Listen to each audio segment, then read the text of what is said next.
Okay, everyone. So we are going to start with the last session of this morning. And here we have Daniel Zhang, who is the CEO of Alibaba. And we have 3 Nobel Prize laureates who do not need my introduction, who have the Chris Pissarides, we have Eric Maskin, and Sargent. So we're going to conclude this morning to talk about several aspects of the AI. The topic will bring them a lot. So I'm going to start with, this is the general rule of this morning. So I'm going to ask some questions. I will ask them if they agree or not. My hope is that they do not agree with each other, and if you're angry and if they fight, that'll be great. Okay, so let's hope for that. And it's also the best if they come back and forth. Anyway, otherwise I'm going to start with the questions. The first question, let's talk about the actual development a bit. So right now, we know that right now the AI progress, it stands on the progress of the cloud computing, big data, and algorithm. So what exactly is the logic between them? How do we see their progress? And how do we envision the future development and even competition regarding the large language models? So I'm going to probably start with Daniel as the leading practitioner to answer this question, and we'll see if the other guys agree or not. How's that? Well, I think AI now is a hot topic, right? Everybody talk about AI and talk about GPT stuff, but I think AI is not a new thing, and AI has been there for many years, right? I think the recent development of AI is more like we go to a new chapter, which is the generative AI, and the way of to use the AI to generate AI actually today is quite different compared to what happened for many years. So I think right now, if you look at the AI, what AI make different, I think first is that we think with this generative AI, we can embed the AI into all the applications to make it more user friendly. It create a lot of different customer experience. Also create a lot of values to the users. But the key thing behind this is that actually this new generation AI, new generation of AI actually set a new requirement of the computing power, because you need a high performance computing power first to train the model. Second is like to make the model, if the model works, you need a model to render the real services. So I think right now, I think with the development in the recent months, I would say we are actually in a very, very fast-changing world, which we prove that the model, foundation model works. But I am sure many of you already, try this foundation model. But I think that today, in all the industries, people are curious that how can I imply my industry application together with this foundation model and create a real value for my business and for my industry. So I think that's the first thing. I think, but how all of this is generated from the first layer, which I think is an incremental opportunity for the cloud computing, because cloud computing bring the computing power which AI needs. Second, as I said, I think when we look at this AI revolution, I think one thing unchanged, which is actually it even make it more relevant, which is data. Data become more and more important. In previous AI, I think in this wave of AI, all the people recognize that data become even more important than before. Because whether or not your model is good, I think first, in terms of training, you need a high quality data to be input to make your model works. Second, I think you need a real-time data, high quality data to make your model as a service to be work.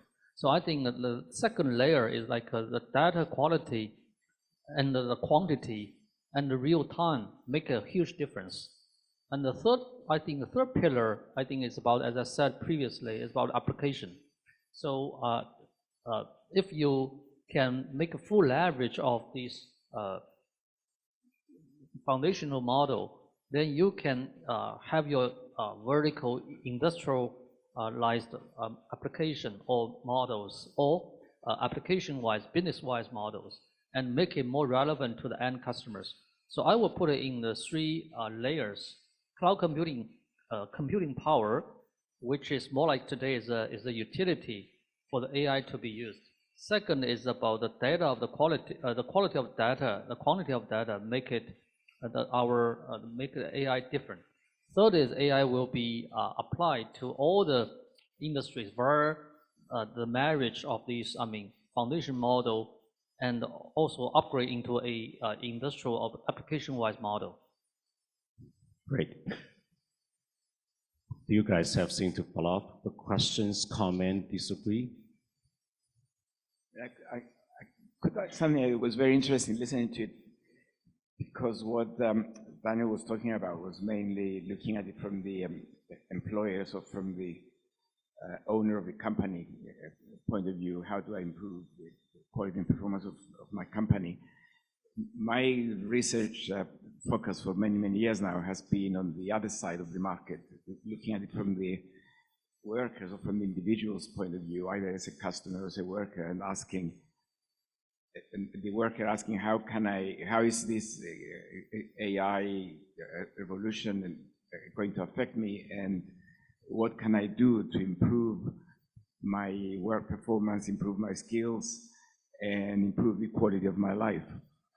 And there are a lot of interconnections between employers do and how they do it, and the impact that it has on workers. In some recent research that we did at the Institute for the Future of Work in London, which I'm heading, we found that there's no doubt that workers are extremely worried about automation technologies and AI, much more than is justified by the market. You know, something like 70–80% of workers think that they won't be able to do their jobs, and what can they do about it?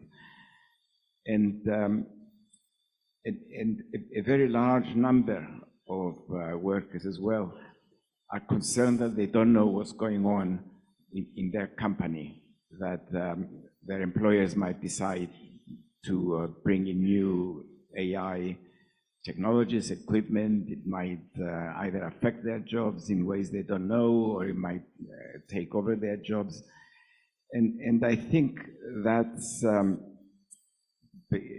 kind of mistaken approach, if you like, from employers to the new technologies and the way that their workers respond, because an extreme concern like what we are seeing will obviously affect productivity as well, which is the concern of workers, but it will certainly affect the quality of life of the workers.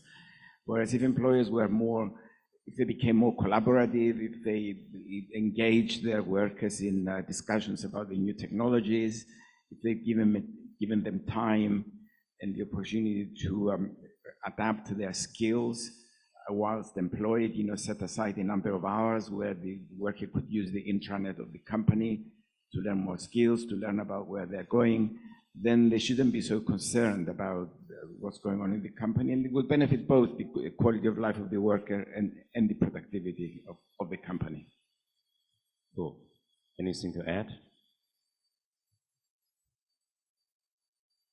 I was struck that in a previous session, Eric Brynjolfsson was talking about how AI will possibly destroy some jobs, create other jobs. What Daniel was talking about a few minutes ago makes me think that one new class of jobs that may be created is AI consultancy. There will be many companies who are not going to be able to figure out themselves, or at least on their own, what the best use of AI is. And I can imagine new firms cropping up which whose primary business is to explain how the new technology might assist in whatever a company happens to be doing. Okay, Tom doesn't want to say something, but actually there's a lingering question I brought up earlier. I would like Tom to share with us. So earlier you talked about essentially there are two types. We have the Kepler type, we have the Newton type. So I would like for you to tell us, we're talking about large language models, and some of the speakers earlier said it shows signs of intelligence. What do you define intelligence? Is intelligence the Kepler type or Newton type? Where do you evaluate the large language models between them?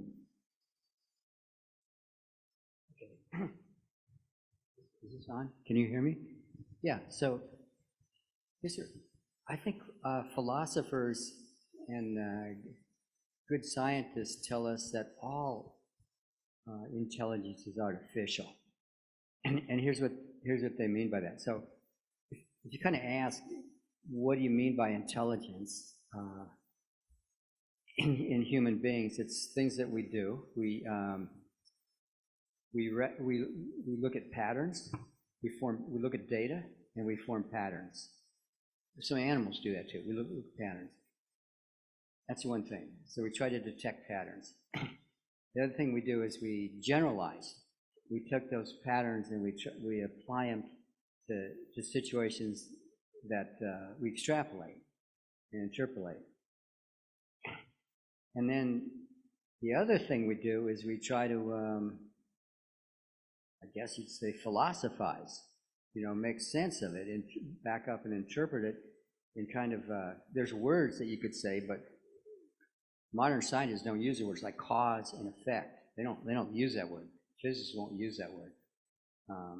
But basically interpret it. And my reading of philosophy and science is that,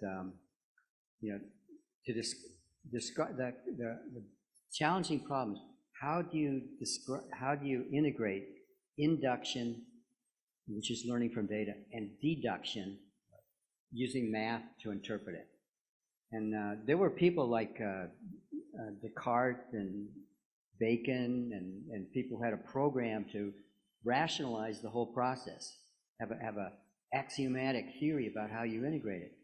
And I think the judgment of philosophers like Bertrand Russell is that they failed. They couldn't do it. And I have a quote there. When they describe the creative step, that last step, there's a part of intelligence which the philosophers and I guess I have to believe them, that machines can't do and don't do, and they don't get close to, is the creative guess of, we don't even know how to describe it, guesses, intuitions. I can read you a quote about how this is by Steven Weinberg, who just died, the great particle physicist.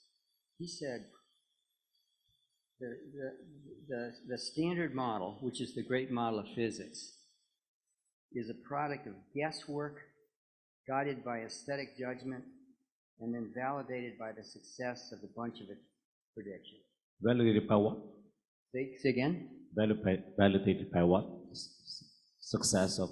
The model fit. See, this is great. So you get these observations. It's beautiful. Your question's the one I missed.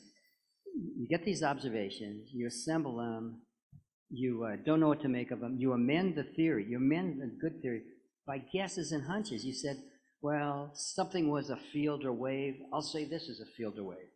And I'll do a bunch of math, then I'll make some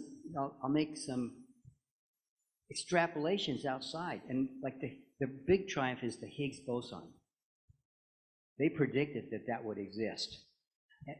They predicted it, when you and I were kids. No, 50 years. It was 50 years before it was discovered. And then they couldn't know how to find. Okay, and then they found it, like 2012, I think. And then another one is gravity waves. That was predicted, And they, By Einstein. yeah, by Einstein. So that was a huge extrapolation. People said, you know, so that's the kind of success he made. And what he's marveling at is how Einstein got from, you know, how you got from, people have studied, how Einstein got to general relativity. You can read the story. He said you can't no offense, you cannot axiomatize it.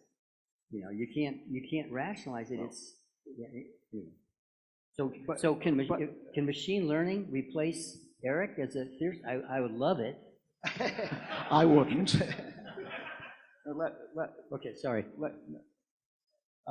It's interesting that you should mention axioms because Einstein got to general relativity by, in a sense, axiomatizing certain intuitions he had. His first great intuition was that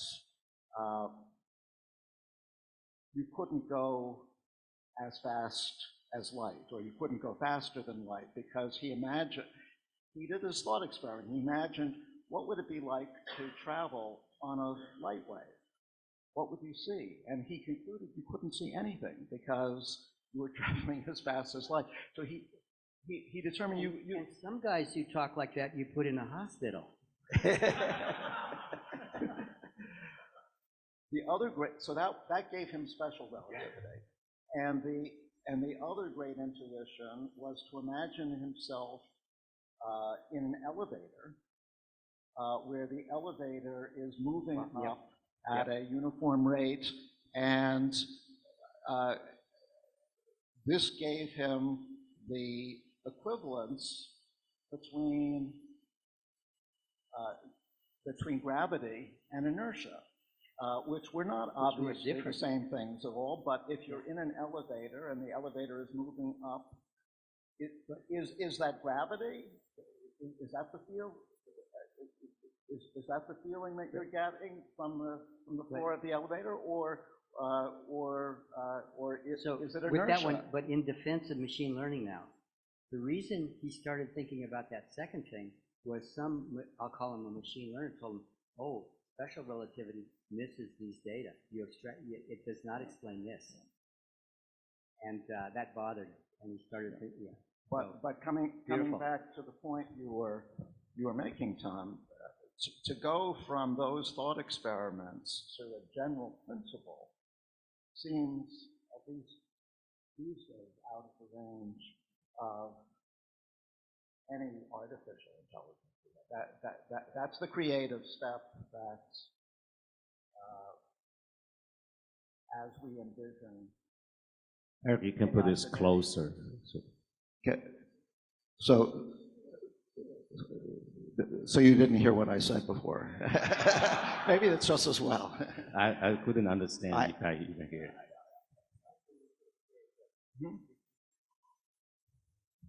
What I was saying was that the creative step that Einstein made from his two thought experiments to general principles which underlay relativity theory doesn't seem to be something that contemporary AI is anywhere close to doing. And so that's the sense in which AI fails to be fully intelligent. So you are trying to confirm that AI won't replace you? Well, or at least will it replace Einstein? Probably not. So it's already replaced me, but it's not going to replace him. So I'm going to conclude this part and ask Tom again, how do you think about these large parameter models? Will have this hundreds of billions of parameters. This is really big progress. This is where I'm still struggling with your two-stage. Where is this? How do you evaluate this? So I'm scared because one of my teachers is here, Chen. So here's how I think about it. It's a race. It's between big data and number of parameters, and there's a ratio there. And I think it's no magic. They have a huge number of parameters, but not probably relative to the data they have, and they're very smart. They exploit that race. So that old principle, that race is as old as the hills. It's not going to go away. But it's probably also related to the question you want to solve, the data available, stuff like that. And most of those parameters are uninterpretable. They're data fitting parameters. And we saw the beautiful second talk we heard today was about some steps toward interpreting some of them. Those are very primitive.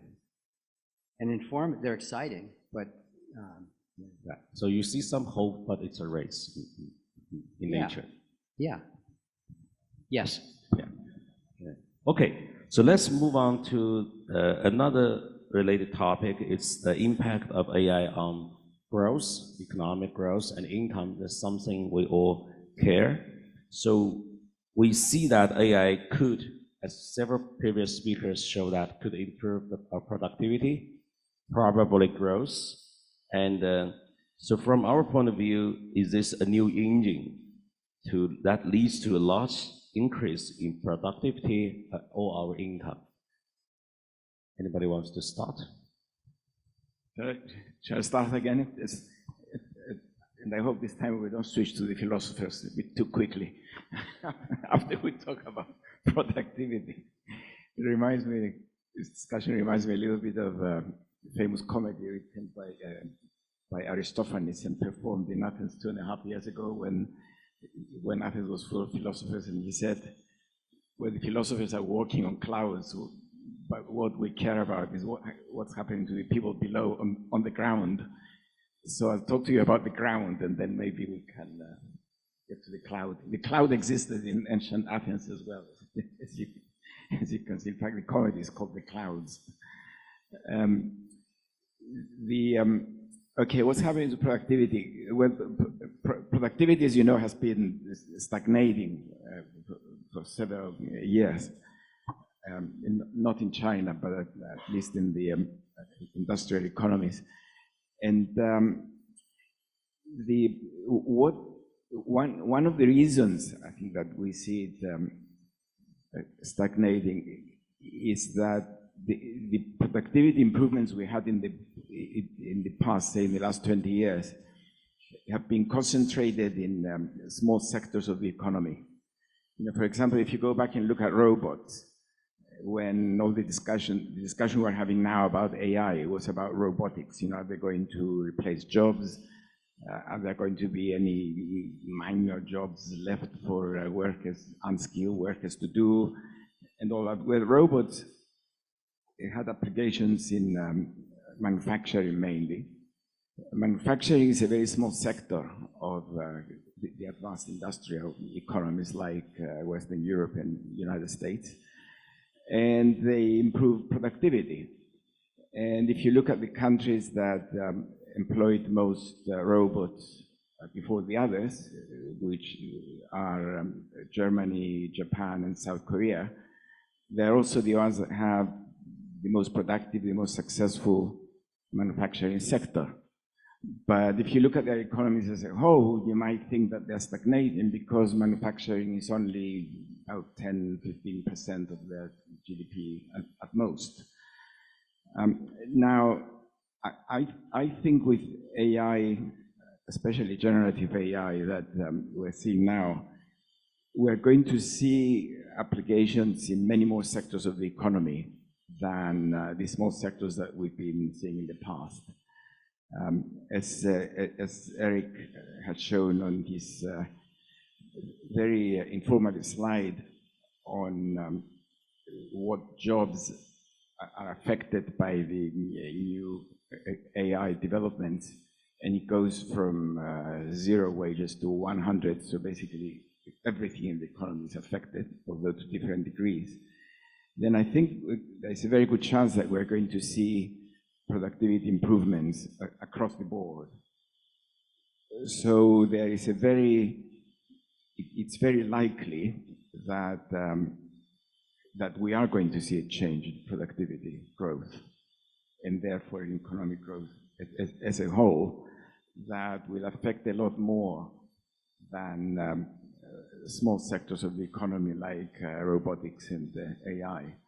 Now, the question, of course, is the big difficult question is what skills will be affected more, what jobs at the wage distribution will be affected, and what Eric has shown, I agree entirely with our research that the top 1% will obviously benefit.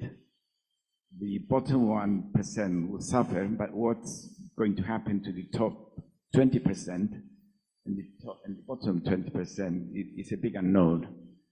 So inequality might actually close in the middle ranges of the distributions, although the mega rich will become even richer, I think, if they play the game well.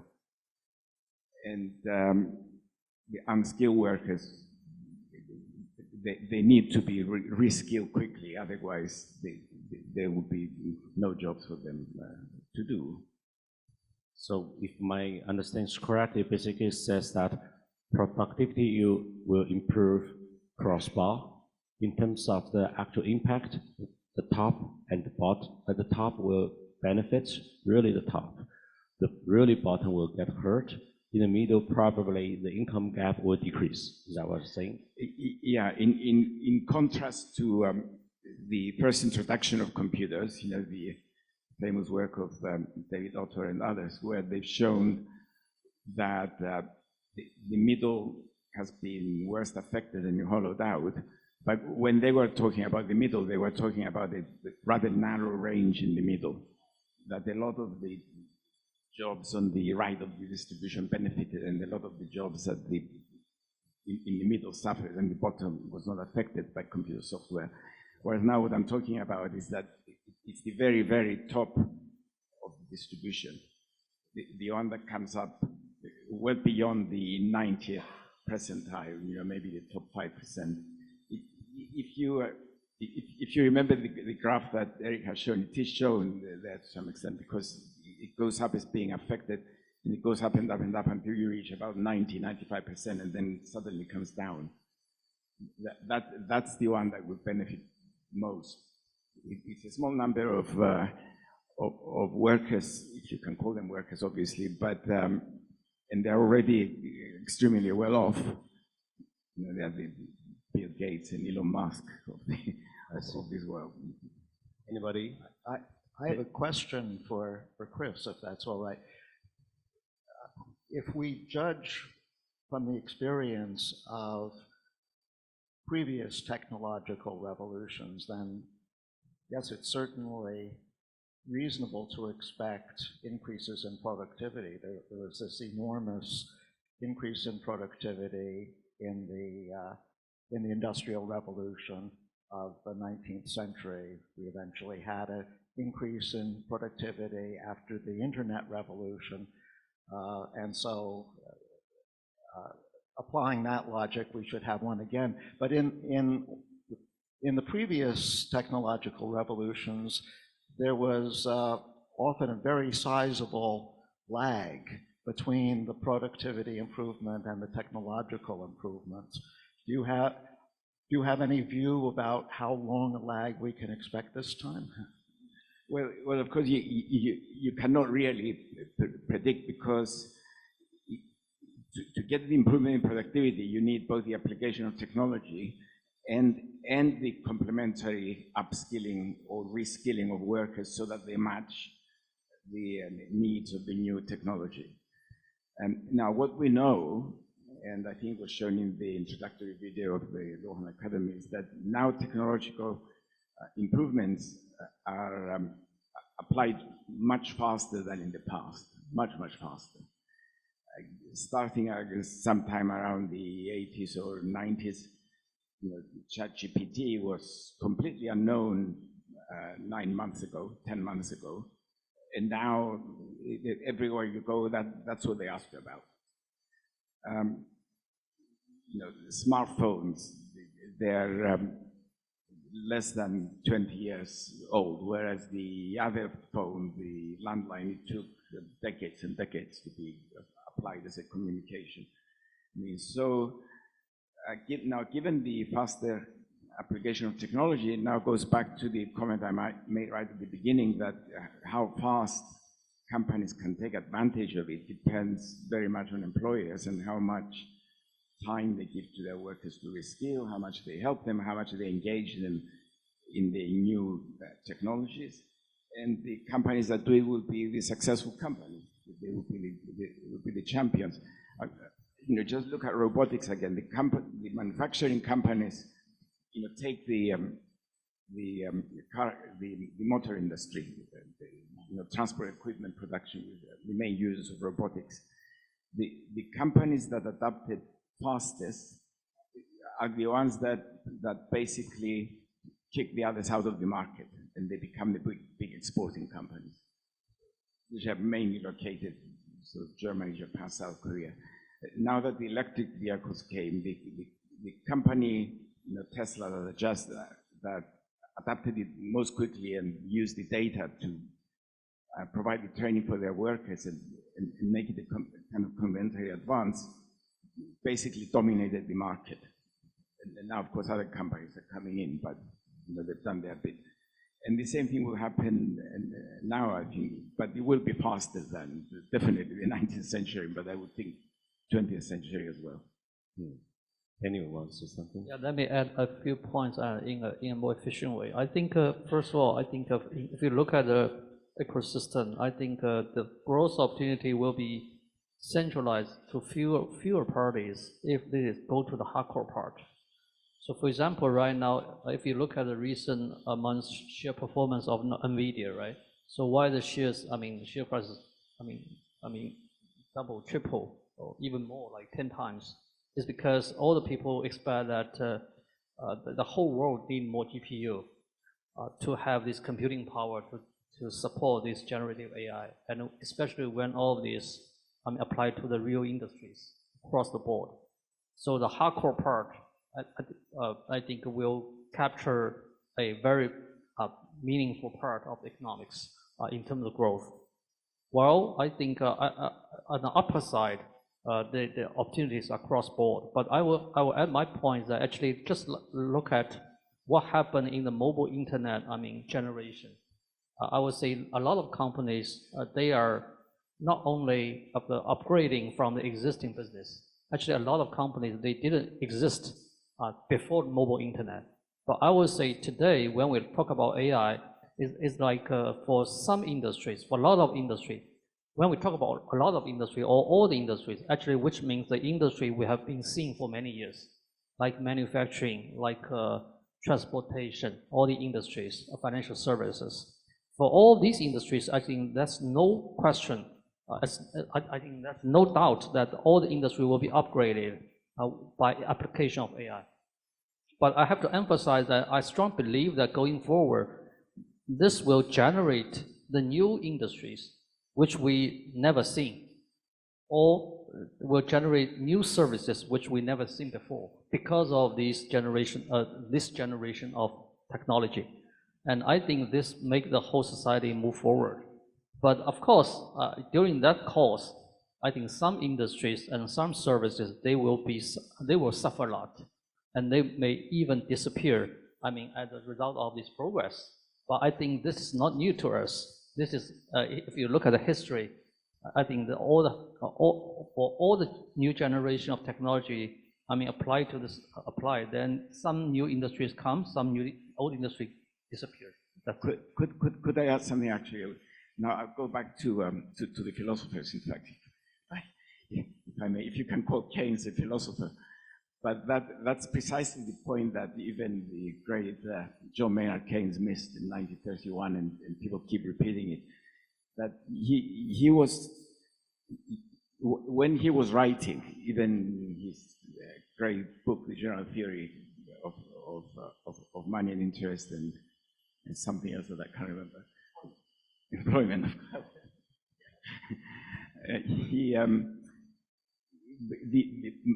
Britain, like the United States and like Germany, they were the big workshops of the world, as we were calling them. Employment was manufacturing. They each had about 40% of their labor force in manufacturing. And you could see the decline of manufacturing because of the new technologies, the new type of capital equipment, which is precisely what people are saying today about AI and robots. You know, most recently, Goldman Sachs saying that 300 million jobs will be destroyed. It's exactly what Keynes was doing in 1931. What he couldn't see, or at least he didn't write about, was the growth of new industries. And the industries that employ the biggest shares of the labor force today did not exist at the time that Keynes was writing 100 years ago. So he correctly predicted the decline of manufacturing. He said 100 years from now, writing in 1931, there will be no jobs left for all of us to do. And that's absolutely correct. You know, manufacturing in Britain is employing 8% of the population, of the workforce.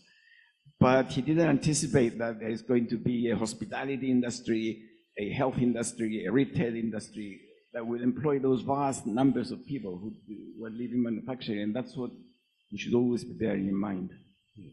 Schumpeter anticipated this. This was creative destruction.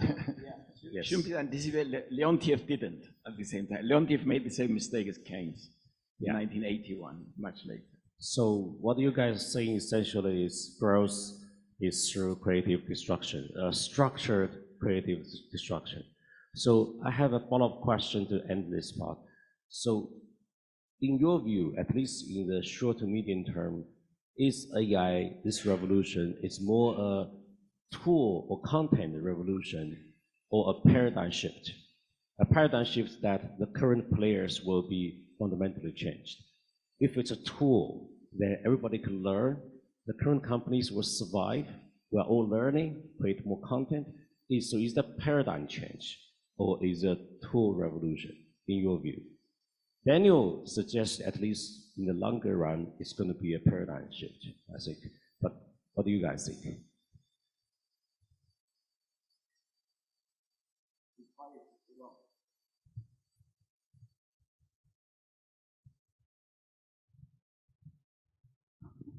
Actually, I don't know what a paradigm shift is. I'm sorry, so that means the current players won't be able to continue to do it because it's the kind of skill required is fundamentally different.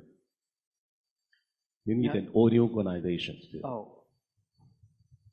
So when you mention skills, and this has come up, but so there's a recent study that in my own country, math and science skills of our students are sort of at a long-time low because of somehow the performance of our schools or the students.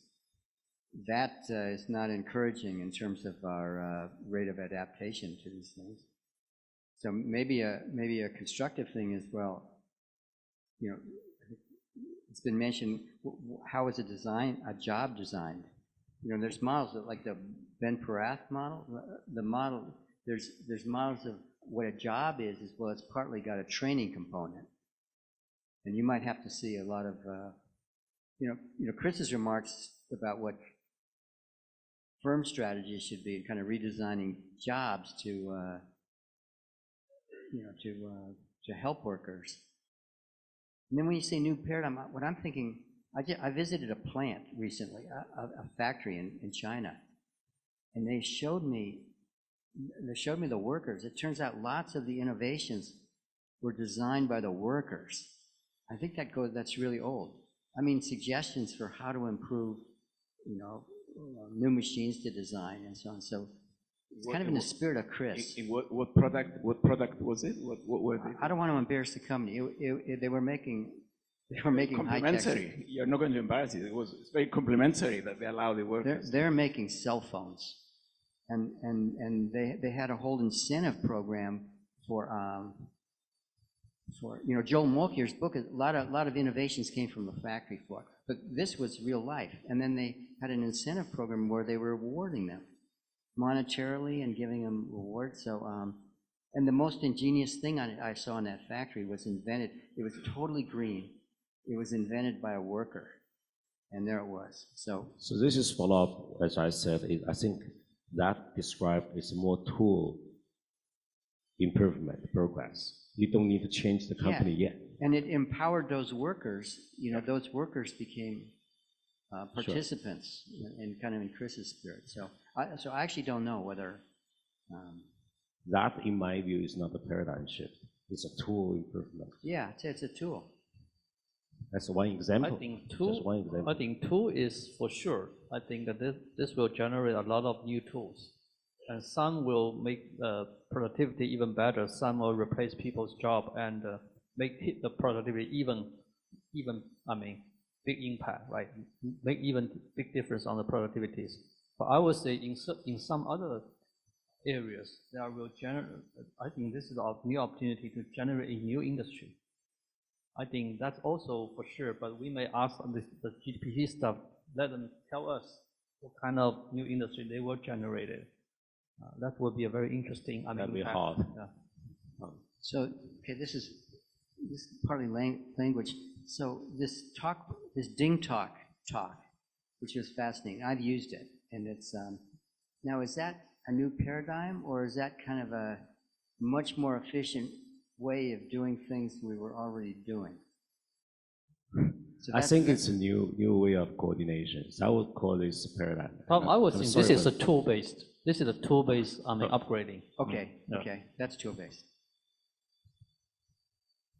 I've lost. Thanks. Okay. Thank you. You want to say something? Or shall I? Well, just on the issue of the future of work, it was thought, going back to the Industrial Revolution of the 19th century, that these new machines would eliminate the need to work.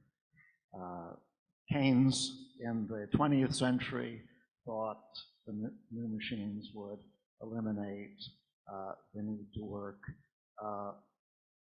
But every time the new machines came along, entrepreneurs came along who figured out how to combine humans with machines to make something even better. So the industries may be different, but the same principle that we combine capital and labor doesn't seem as though it's going to change anytime soon. And in that sense, perhaps we do not have a paradigm shift. You see what Tom was saying, his experience in the factory is really interesting. It's precisely what I was getting at before when I was saying engagement of workers, because most of the inventions, if you like, that benefits the customer come from the shop floor. Because you have an employee who is serving a customer in a particular way. Think of a bank, for example. You walk into a bank and you want some service. There will be, if you find an employee who is really want to engage with the company, feels that he wants to improve the quality of service that it's offering, then you are very lucky. You're going to get your job done quickly. You're going to leave very happy. It also happens in the public sector. If you walk into a ministry to do any job, you go into another company that doesn't engage its employees. They are there looking at the time all the time and thinking, how long do I still have to work? Oh, why do I have to do this? I don't know what they're doing up there, meaning the bosses. And you don't get any improvement in the service that is offered. So I'm quite interested, actually. That's why I asked you, because I didn't think that they're applying these techniques here in China. It was more like, you expect the Danes and the Swedes and some big American companies to be doing it. I mean, in Britain, it's certainly very rare. Now, to go back to the paradigm switch, there is one way, actually, that is easily measurable, and that's the distance, if you like, in the upskilling or reskilling that workers have to take, because a lot of innovations involve small steps from where you are now. Come out a couple of hours, I show you what needs to be done with this new machinery we installed, and you are doing it, and you go small step by small step. what is certainly the case now is that the steps you have to take to adjust to the new technologies, to AI, are much bigger than the little steps you've been taking before. So it's in that sense, it's a paradigm shift. I mean, it's not that you jump from A to B, but instead of doing it in small steps, you do it in leaps. Interesting.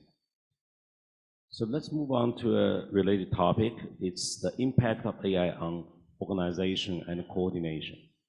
So we know that throughout the technology revolutions, how we coordinate, the size of the scope, scale is all changing fast. We have the small factories, big companies, now platforms, ecosystem types. And how do you think AI will change this or will not? Anybody wants to talk something about this? Organizational form, boundary of the firm. Maybe I can make a few speculations, although they're only speculations. There was a famous debate in the 1930s and 40s between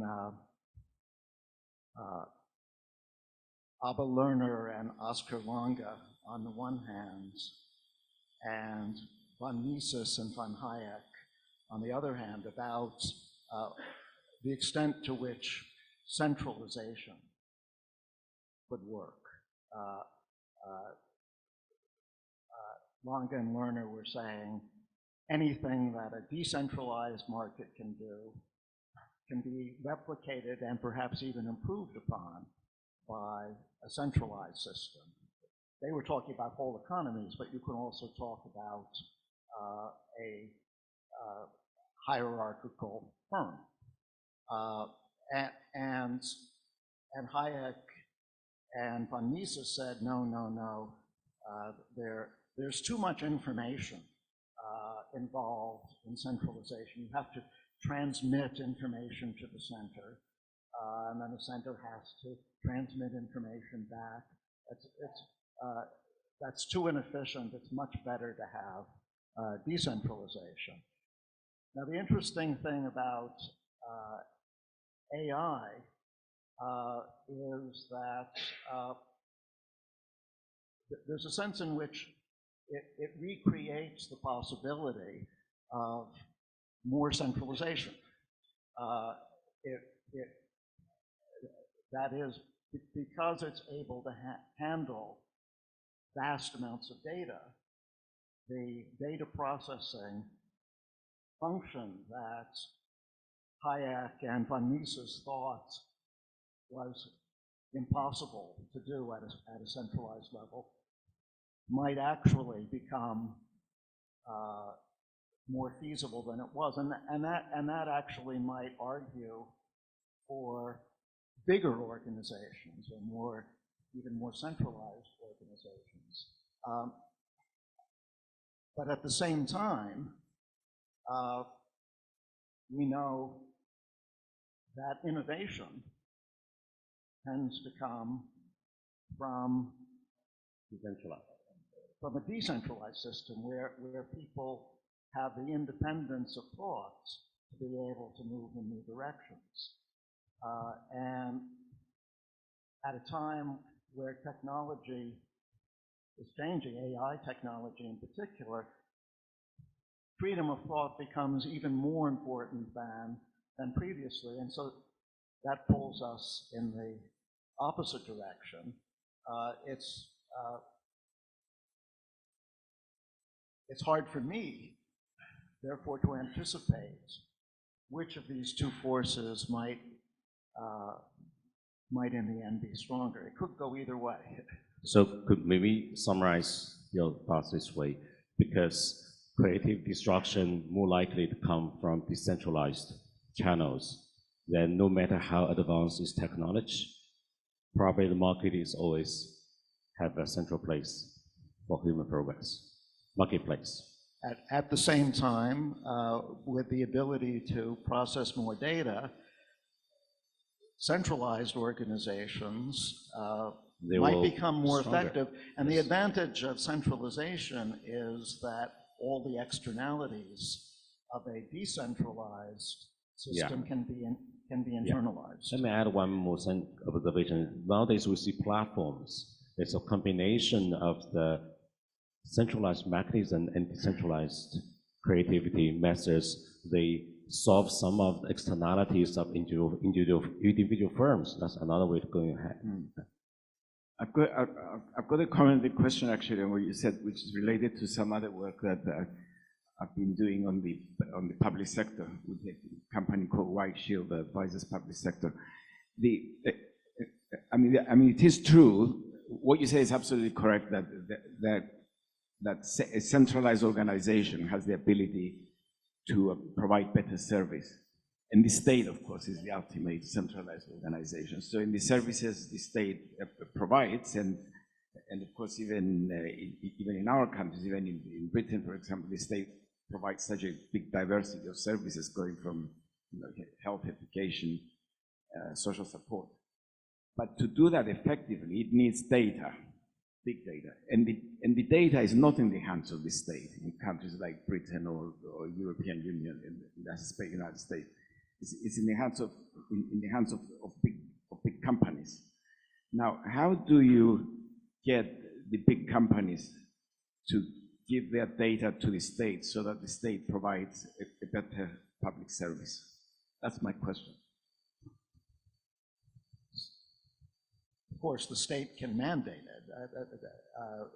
Regulation might force companies to give up. Can you imagine Senate in the United States approving that? Perhaps not at the moment, but as the tide of public opinion turns against big companies, there might be more and more pressure on doing something like that. At the very least, we could imagine more government regulation. That is actually already coming a lot, and we have a later full session devoted to data economy. So I have two more questions. We only have 15 minutes. Tom has burning. So this is a really beautiful and important discussion. But so Eric's work on this is really important because the response to this debate was mechanism design, and which opened up lots of things. So one thing is when you design a mechanism, the tension between the two parties that you said kind of reemerges. You design an optimal mechanism, you solve a planning problem, but then you want to implement it. Now this is about implementation, and some of Chris's things about who's going to implement it, and where's the line, and like Meng Wang's stuff on optimal contracts. Some of the contracts that implement in the face of these information problems, there's various parties that don't want to implement them, and they have representations in the government. So the mega design question is huge, and so there's final thing is, as Chris was talking, as a counterweight to you, I was thinking about books that historians have written talking about how various interventions that happened in the progressive era at the beginning of the 20th century were actually, they were various cartels that got the government to enforce their cartel. Including the Fed. And if you kind of think it's crazy. Well, actually not if you actually look what the Fed does in terms of limiting entry, protecting banks, bailing them out, and anyway. So Chris's question about anyway. So I think we have two more runs, and this is interesting. Basically, Tom is saying both mechanism and incentive matters in this debate. My understanding. If we have time, then let's move on back to this. But I have another set of questions to ask. So obviously AI gave us a lot of the promise, but in the meantime, a lot of anxiety. So in terms of let's think about the challenge and the governance ethics of AI. Should we, as Chris mentioned, it's moving so fast. Should we make it slower, think through, or just get along with the way? Are we losing control? What's the ethics and the governance issues related to the fast technology progress? What is your view on this? I think the rapid AI, revolution, create a lot of challenges. I would say one biggest challenge right now is like, at least this is, I think, the critical one, is about how to protect the IP and how to protect the ownership of the knowledge. I think become a huge question. Because right now, if you look at all these, AI companies, the way they try to train their model is basically they try to grab all the data, all the web page, from the entire internet, with the technology and computing power. That's not a big job, right? They can get it done. So it's not like for these, data is not a proprietary data, in private domain. It's more like in public domain. But in public domain, the data, which doesn't mean that this is just public shared, it's because you have a lot of ownership issue behind this. So just like today, I in the past few months, always think about how we get our knowledge and get experience. It's basically based on a couple of things. First is education. Second, about a real job, right? The real products. So you get your knowledge, you get the experience. But right now, somebody told me that, okay, the machine can have all this knowledge and experience because they just feed it with all these data from public domain. But who created this value? Actually, my point is that, yes, we think the machine is more powerful, but don't forget about that all of these original information and knowledge, where does it come from? How can we respect the ownership of these knowledge and info? So this is just one of the examples, but this is suffering me a lot, to be honest. And my view is that it would be a complete mistake to try and slow down progress. AI and the new technologies is progress, is society for everything. The challenge is not how to slow it down, even if we could, which I believe with AI we cannot. It's more how can we make sure that we get good applications and we get it to go in a direction that improves social well-being rather than trying to find ways to destroy society.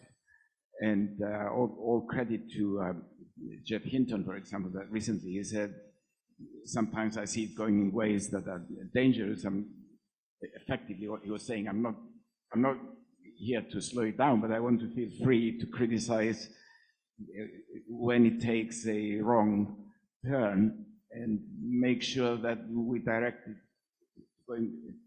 to move in a way that is beneficial to society. And also the public sector has also a big role to play in that they're in control of education. So education needs to adapt very quickly so that workers could take advantage of it. It does have responsibilities in terms of the health, of the well-being of society and all that, and that's what the state should be trying to do.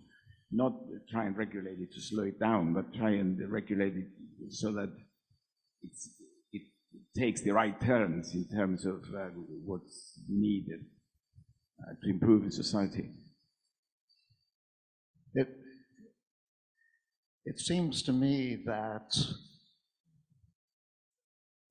the main public concern with AI is that we'll see a repetition of what happened in that famous movie, 2001, where the computer, HAL 9000 or whatever it is, ended up killing the astronauts because the computer had its own goals. And it also had power over the spaceship. It basically ran the spaceship.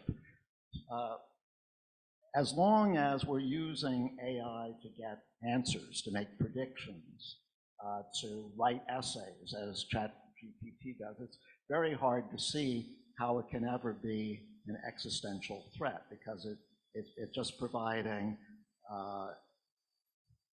it's just providing information and analysis of information.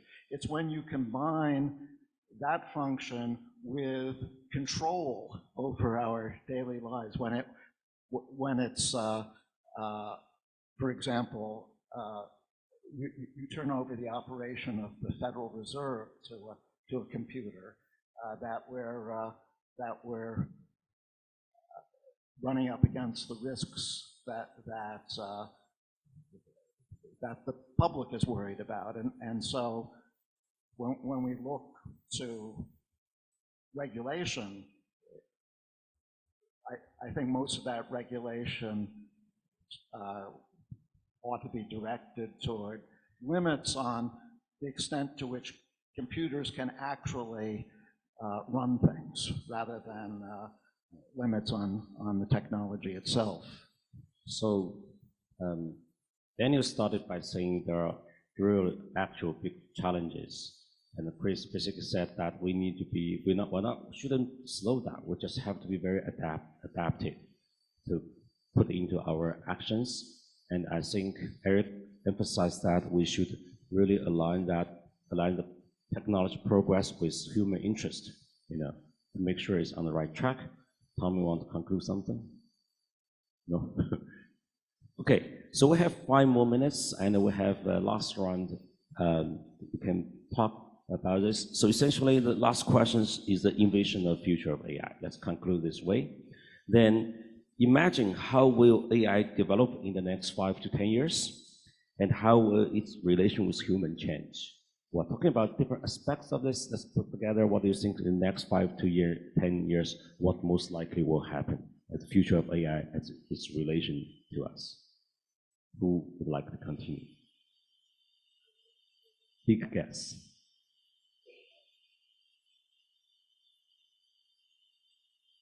Well, I know how it's going to help me, but it's going to help me solve some functional equations that I couldn't solve before, in partial differential equations in high dimensions.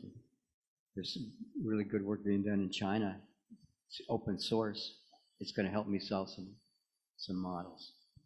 So you welcome a very creative assistant.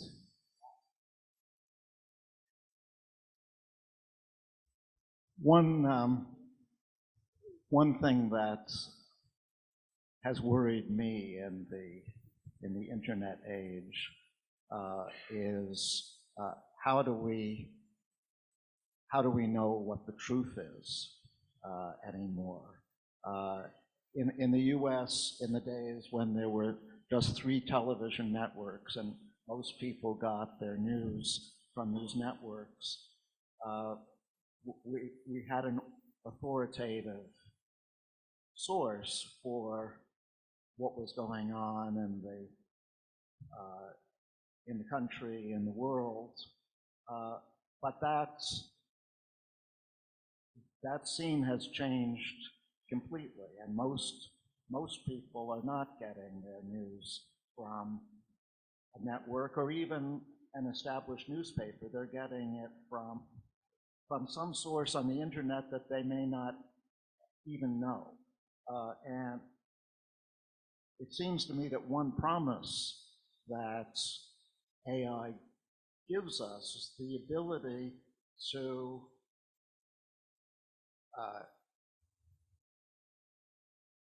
analyze how authoritative a source is. We can use AI to see, for example, how accurate the source has been in the past. We can check its track record. We can ask AI to tell us how the source is making the statement it is, that it's currently making. That is, what sources it's relying on. This seems to me to be essential for the future of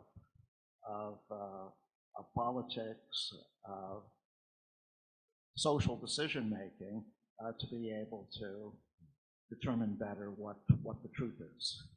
Eric is welcoming a trust assistant. Yeah. I'll tell you very quickly, because I was asked the same question a couple of months ago at the Royal Economic Society meetings in Glasgow, Scotland. And after a minute's reflection, I was asked by a journalist from one of the biggest news networks in the world. And after a moment's reflection, I just remarked, saying, oh, it would be great. I said, you know, I look forward to it because the big language models will take over all the boring stuff we have to do, like report writing, summarizing things for students and everything else. We'll focus on the interesting things. We'll be able to do them. We'll be able to save a lot of time. So it will be time for all of us to go on a 4-day week and 3 days a week of playing time. And we left it at that. He reported it, and you will not believe how much I was inundated for the following 2 weeks, saying, did you really say the 4-day week is coming? And that's what AI is going to do to us. So there's obviously a lot of interest in this. So that's what I'm going to say. Within the next 10 years, the standard work week will be 4 days because of AI. That's something to cheer for. Daniel, you want to conclude? Well, I think just in one word, I think AI will be everywhere, right? Then I think, but I think as a human being, I think we'll have still have more intelligence with the machine compared to the machine. So I think people will find a way to get along well with AI. Okay, we are sharp at 12 o'clock, and it's been a long morning, and I hope everybody enjoyed. Let's give a last round of applause to all the speakers. Thank you.